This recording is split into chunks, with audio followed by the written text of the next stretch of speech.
Good evening, fellow dragon fruit growers. This is Paul. It's about 10 o'clock p.m. in Southern California, and look, I have the stigma totally exposed. I have removed, as you can see here, I carefully removed the petals, the anthers, the pollen sacs with scissors, and it was about 6 p.m.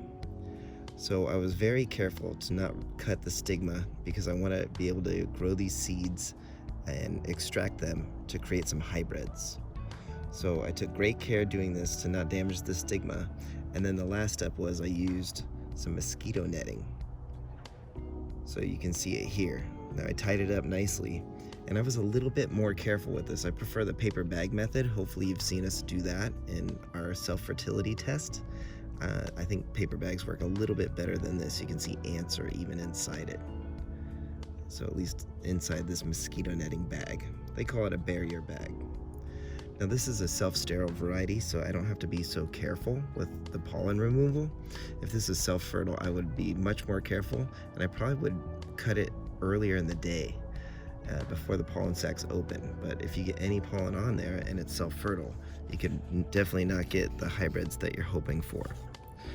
So now that it's been enough time, it's 10 p.m., I'm gonna go ahead and open and remove this bag.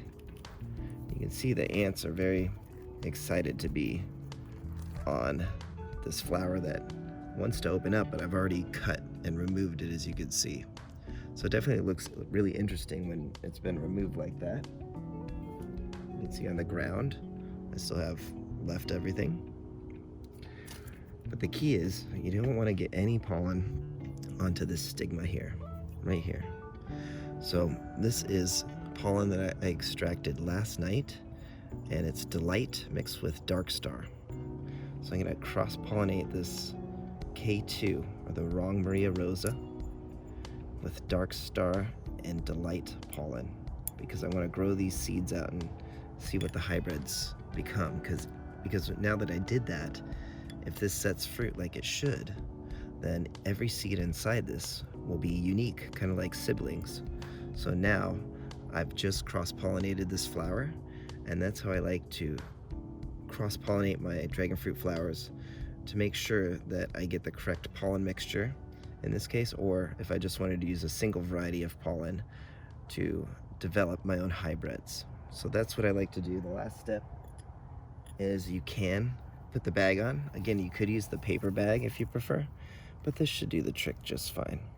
So just be careful, don't damage that stigma, but there's plenty of pollen on there, and it's definitely going to set fruit. So let me tie this up.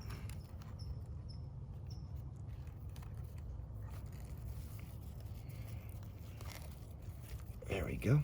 And I'm just going to leave this alone for a few days, and I'll give you an update in about 5 to 7 days. We'll know if this was successful.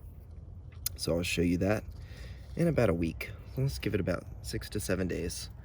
Now, if possible, do try to not damage the stigma. But we should have success. I've done this before. So there you go. That's how you can cross-pollinate a dragon fruit flower, one method. So here's an update. It's been 4 days, so I'm going to take this bag off. Probably could have done it sooner, like day 2 or 3, but I forgot. Just kind of let it be. So it's looking pretty good. It's on there nice and tight. But we'll wait a few more days just to make sure. Okay, so here it is 6 days later, and it definitely set fruit, you can see. So it's on there really well. It's starting to develop. And I could actually even remove this part if I wanted to. Let me get a better angle. So see, this is the part that, a little above the part that I cut. And so there you go. The stigma is already dried up and popped off. And it definitely set fruit. So what I did is I labeled it, so I'll remember that I want to collect these seeds and harvest them. Also the date that I cross-pollinated it. And then, in a few more weeks, they'll start getting bigger, like this. And then they'll turn color, and I will collect the seeds and grow some of these hybrids. I really like this variety. This plant is only about 16 months old from cuttings, believe it or not. Look at this thing. So you can see why I like the DNA of this plant. There it is. It's on its 3rd flush, and it's 16 months old or 15 months old or something like that. So an amazing plant, great fruit. I really like it. Something about hybrids will be really aggressive growers. So I will collect these seeds from the middle of this fruit in just a few weeks. Hopefully it will taste good too. So there you go. Give us a like and a subscribe. That is how I like to cross-pollinate my dragon fruit plants, and that's one of my methods. All right, have a great day. Take care. Thanks for watching.